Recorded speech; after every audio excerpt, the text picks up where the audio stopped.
It's Friday, the 29th of July, 2022. Welcome to the Fast Five by Fear and Greed, where we give you the top 5 business stories you need to know in just 5 minutes. I'm Michael Thompson, and good morning, Sean Aylmer. Good morning, Michael. Sean, 5 stories in 5 minutes to wrap up the week. Let's jump into it. Story number 1, Federal Treasurer Jim Chalmers painted a pretty ugly picture of the Australian economy yesterday, warning of higher inflation and interest rates and rising unemployment. Not a lot of good news there. No, we've had treasurers who are quite excited about the economy. Think Joe Hockey, think Josh Frydenberg. We've had others who are never very excited about anything. Think Wayne Swan, Peter Costello. I always thought Jim Chalmers would fit into the former category, but it seems more like the later category at the moment. The 48-year-old low unemployment rate will edge up towards 4%. Mr. Chalmers said inflation is heading towards 8%. Interest rates are on the way up. Economic growth next financial year has been downgraded, although it was upgraded slightly this year thanks to higher commodity prices. Even when he had some good news, and that was that the budget deficit for the last financial year won't be as big as expected, it kind of came with a sting. He said the nation's finances have structural challenges and untreated inflation could wreck the economy. Wages growth, we're all talking about that. When will we get some pressure off the cost of living? Not for a while, because real wages aren't going to rise for another couple of years. Inflation's high and increases in nominal wages aren't likely to match inflation until at least 2024, Dr. Chalmers said. And Michael, finally, the Treasurer couldn't help having a dig at the previous government. He said the economic picture was complex and 9 years of mess can't be cleaned up in 9 weeks. Okay, story number 2, Sean, Macquarie Group has upped its quarterly profit thanks to trading income, but its boss has warned that things are getting tougher. That's right. Macquarie is now the 6th largest company on the ASX after its 3% jump in share price yesterday. Chief Executive Shamara Wickramanayaka said all its divisions had done well last quarter, in part due to favourable trading conditions, but lower equity markets would hurt the company this financial year. Macquarie's bank reported solid rises in both loans and deposits.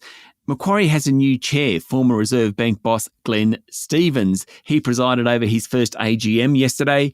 He flagged reductions in Macquarie's exposure to fossil fuels and a commitment to financing new, greener technologies. All right, on to story number 3 now. And with interest rates rising, Sean, there is a lot of attention on home loans at the moment. And National Australia Bank boss Ross McEwen says people can generally keep up with mortgage repayments, even though they will have to rein in spending. Yeah, it was kind of pretty upbeat comments from the NAB boss. He said there's pain in the economy, obviously, but people have to accept that to get inflation back under control. It will be hurtful as interest rates rise. While National Australia Bank's assistance lines have received more calls from people with mortgages since interest rates started rising, there isn't much more stress, though, in the mortgage market at the moment. So that's good news. Now, Mr. McEwen also said Australia needed to get more overseas workers into the country to alleviate the biggest problem that many businesses are facing right now, and that's the labour shortage.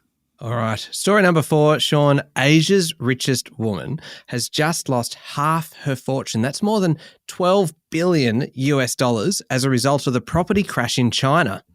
Yes, this year the fortune of Yang Huyang, the Country Garden co-chair and easily the richest woman in China, has gone from $23.7 billion to about $11.3 billion according to Bloomberg. Country Garden is the largest property developer in China, and like much of the sector, it's been hit hard. Property is central to the Chinese economy. It makes up about 1/3 of the economy. That's more than it does in Australia, so you can kind of understand how important it is. There was some good news for the property market yesterday. Beijing came out and said it would help out with more than $200 billion in loans for stalled property developments. And finally, Sean, story number 5, the Commonwealth Games have kicked off in the UK's second biggest city, Birmingham.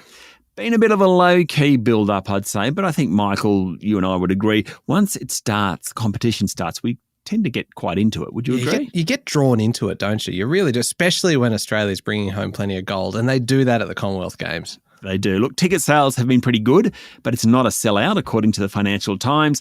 Broadcast deals were actually only wrapped up last week.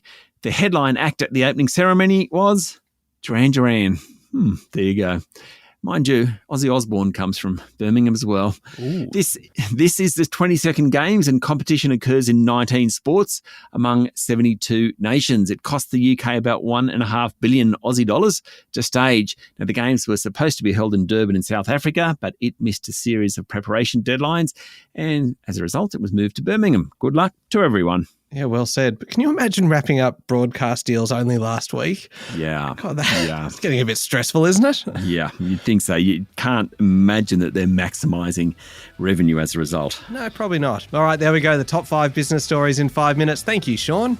Thank you, Michael. It's Friday, the 29th of July, 2022. Remember to hit follow on the podcast. And if 5 minutes isn't enough for you, you can find our longer daily show called Fear and Greed wherever you listen to podcasts. I'm Michael Thompson, and that was the Fast 5 by Fear and Greed. Have a great day.